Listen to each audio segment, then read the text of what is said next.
Assalamualaikum warahmatullahi wabarakatuh. Salam pergerakan. Hai sahabat-sahabat di PMII, masih terus semangat berproses di PMII bukan? Tentunya harus tetap semangat dong. Sebagai seorang ketua rayon, tentunya harus mengetahui kemampuan-kemampuan dasar sebagai seorang pemimpin.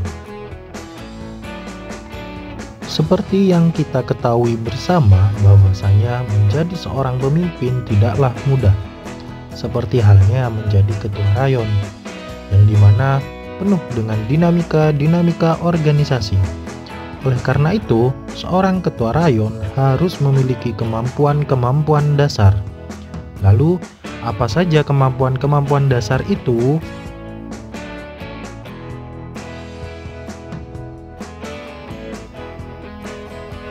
Pada video kali ini, kita akan membahas 5 kemampuan dasar yang wajib dimiliki oleh ketua rayon.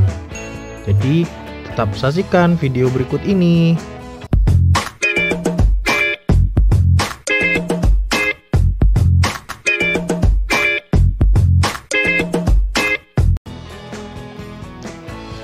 Kemampuan dasar yang pertama yang harus dimiliki oleh seorang ketua rayon ialah kemampuan untuk menganalisa, baik itu analisa sosial maupun analisa lingkungan.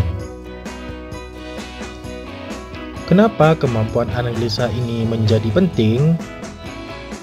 Karena dalam menjalankan roda organisasi rayon sangatlah kompleks dan tentunya banyak dinamika-dinamika yang terjadi di organisasi. Dengan kemampuan analisa yang baik, maka segala lika-liku organisasi dapat direncanakan dengan matang dan sempurna. Bukan hanya itu saja loh, dengan analisa yang baik, segala hambatan sudah dapat diprediksikan dengan akurat. Dengan analisa yang matang juga dapat menjadi dasar untuk mendesain dan mengembangkan kebijakan serta strategi untuk memenuhi sasaran dan tujuan organisasi. Karena itu, untuk melakukan analisa harus mencari informasi sebanyak-banyaknya dari seluruh elemen rayon, baik secara kualitas maupun kuantitas. Kemampuan dasar berikutnya adalah kemampuan dasar administrasi. Hal ini menjadi penting karena berbicara rayon, maka kita berbicara organisasi. Dan salah satu bagian penting dalam organisasi adalah administrasi. Seperti halnya di PMII yang sudah diatur di dalam anggaran dasar. Administrasi juga merupakan penggerak atau bisa dikatakan sebagai fungsi dari organisasi untuk mengambil keputusan, mengevaluasi kegiatan yang dilakukan, bahkan dapat sampai mengetahui sehat atau tidaknya rayon yang sedang berjalan. Dan sekali lagi ditekankan bahwa administrasi dapat berjalan dengan baik jika adanya hubungan saling kerjasama dengan pihak-pihak yang terkait dan yang mempunyai wewenang tugas dan tanggung jawab yang dijalankan. Kemampuan dasar yang ketiga adalah kemampuan manajemen. Dalam hal ini, kemampuan manajemen terbagi atas 3 bagian, yaitu jangka pendek, jangka menengah, dan jangka panjang. Dengan kemampuan manajemen yang baik, segala bentuk kegiatan-kegiatan keorganisasian dapat diselesaikan dengan cepat dan tepat. Sebuah organisasi tidak dapat lepas dari kegiatan manajemen, mulai dari perencanaan sampai dengan pengendalian. Hal ini dikarenakan fungsi-fungsi manajemen yang diterapkan oleh organisasi bertujuan agar tujuan organisasi dapat tercapai dengan mudah. Dan jika terjadi penyimpangan, maka akan dapat segera diperbaiki. Karena fungsi dari pengendalian pada manajemen dapat mengetahui dengan cepat jika terjadi penyimpangan.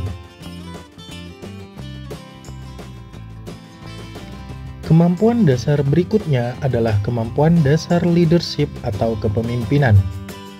Seorang ketua rayon harus dapat menjadi contoh yang baik bagi struktur di bawahnya. Kenapa demikian?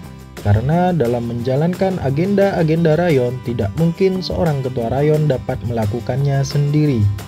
Oleh karena itu, kemampuan leadership bagi ketua rayon menjadi sangat penting agar dalam satu periode kepengurusan dapat dibentuk tim yang solid.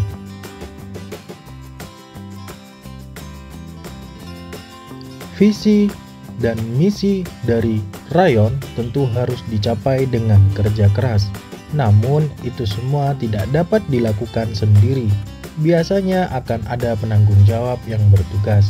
Dengan kemampuan leadership inilah, maka tentu kesulitan dari kerjasama tim akan terbentuk secara baik pula, sehingga halangan dan rintangan dapat diatasi dengan baik. Nah, yang terakhir, kemampuan dasar yang harus dimiliki oleh ketua rayon adalah kemampuan berkomunikasi. Seorang ketua rayon harus memiliki kemampuan komunikasi yang baik. Hal ini dikarenakan ketua rayon adalah nahkoda rayon yang akan selalu memberikan arahan dan perintah ke anggota. Bayangkan saja jika arahan dan perintahnya sudah tidak jelas, maka bisa menjadi ribet, bukan?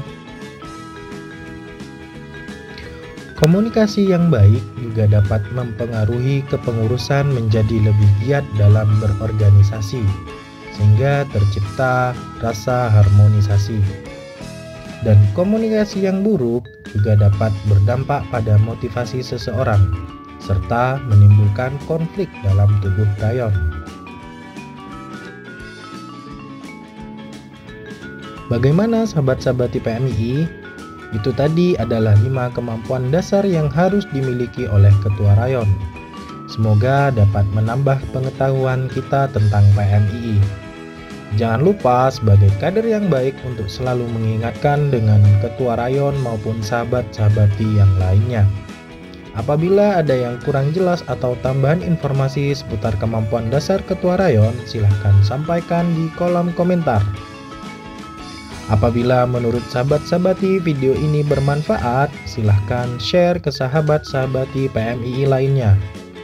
Cukup sekian dari kami. Apabila ada kesalahan, kami mohon maaf sebesar-besarnya. Wallahul muwaffiq ila aqwamit thoriq. Wassalamualaikum warahmatullahi wabarakatuh.